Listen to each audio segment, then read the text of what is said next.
କ୍ୟାବିନେଟ୍ର ଶେଷ ବୈଠକ। ବିଧାନସଭା ଭଙ୍ଗ ପାଇଁ ରାଜ୍ୟପାଳଙ୍କୁ ସୁପାରିଶ। ଷ୍ଟ୍ରଙ୍ଗ ରୁମ୍ ବାହାରେ ପଇଁତରା ମାରୁଛନ୍ତି ପୋଲିସ।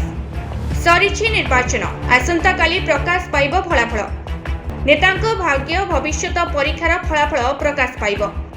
ଏହା ପୂର୍ବରୁ ଆଜି ବିଜେଡି ସରକାରର ପଞ୍ଚମ ପାଳିର ଶେଷ ବୈଠକ ଅନୁଷ୍ଠିତ ହୋଇଛି।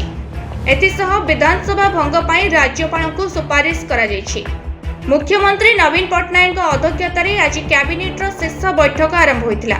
मुख्यमंत्री यह बैठक में भर्चुआल मोड्रे जोग देते। राज्य कैबिनेट निष्पत्ति क्रमे विधानसभा भंग पर राज्यपाल सुपारिश कराଯାଇଛି। परंपरा अनुसार निर्वाचन फलाफल घोषणा पूर्व पुराना कैबिनेट भंगा होता है। मुख्यमंत्री को राज्यपाल नुआ सरकार गढ़ा हेबा पर्यंत कामचला दायित्व में रहिबा पई परामर्श देथांती। एथिसह नुआ सरकार गढ़िबा पई प्रक्रिया आरंभ हो जाए।